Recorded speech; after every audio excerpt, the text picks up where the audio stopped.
ಇಲ್ಲೊಂದು ಜುಗಾಡ್ ಮಾಡಿದ್ವಿ. ಏನಂದರೆ ಇದೊಂದು ವೋಡ್ಕಾ ಹೋಟ್ಲಿದೆ. ನೀವು ತಪ್ಪು ತಿಳ್ಕೊಬೇಡ್ರಯ್ಯ, ನಾನು ಕುಡಿಯೋ ಥರ ಹುಡುಗ ಅಲ್ಲ.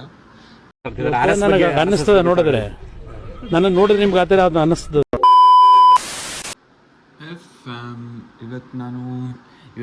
ಇವತ್ತು ವೀಕೆಂಡ್ ಇರೋ ಕಾರಣ ನಾನು ಬಟ್ಟೆ ಒಗಿಬೇಕು ಇವತ್ತು.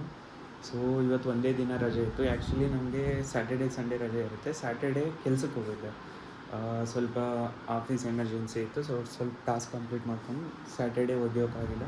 ಸೊ ಅದಕ್ಕೆ ಇವತ್ತು ಸ್ಯಾಟರ್ಡೇ ಇದೆ, ಒಗಿಬೇಕು.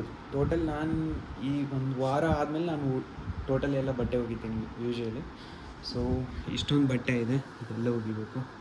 ಅದಾದಮೇಲೆ ಇಲ್ಲಿ ಒಂದು ಸ್ವಲ್ಪ ಇದೆ, ಇದೆಲ್ಲ ನನ್ನದೇ ಬೆಡ್ಡು. ಸೊ ಇಲ್ಲೆಲ್ಲ ಬುಕ್ಸ್ ಇಟ್ಕೋತೀನಿ.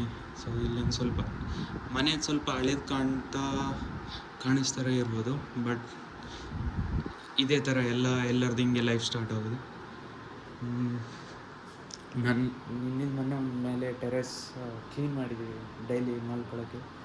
ಅದು ಮಾತ್ರ ಸೂಪರಾಗಿ ಕ್ಲೀನ್ ಮಾಡಿದ್ವಿ. ನೈಟ್ ಅಲ್ಲೇ ಮಲ್ಕೋತೀವಿ with air cooler. It was a good thing that we started to sleep. And ಇಲ್ಲೊಂದು ಜುಗಾಡ್ ಮಾಡಿದ್ವಿ. ಏನಂದರೆ ಇದೊಂದು ವೋಡ್ಕಾ ಹೋಟ್ಲಿದೆ. ಇದರಲ್ಲಿ ಒಂದು ಗಿಡನ ನೆಟ್ಟಿದ್ದೀವಿ.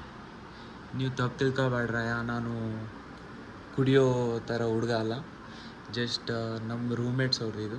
ಸೊ ಅಷ್ಟೇ. ಇದೊಂದು ಗಿಡ ನೆಟ್ಟಿದ್ದೀವಿ.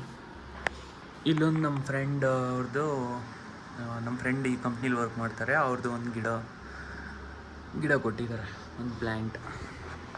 ಸೊ ನಮ್ಮ ಮನೆ ಸುತ್ತಲೂ ಇದೇ ಥರ ಓಪನ್ ಸ್ಪೇಸ್ ಇದೆ, ಇಂಡಿಪೆಂಡೆಂಟ್ ಹೌಸ್ ಈ ಥರ. ಸೊ ಒನ್ಸ್ ಬಟ್ಟೆ ಎಲ್ಲ ತೊಳೆದ್ಮೇಲೆ ಮತ್ತೆ ಇನ್ನೊಂದು ಸಲ ವೀಡಿಯೋ ಸ್ಟಾರ್ಟ್ ಮಾಡ್ತೀನಿ.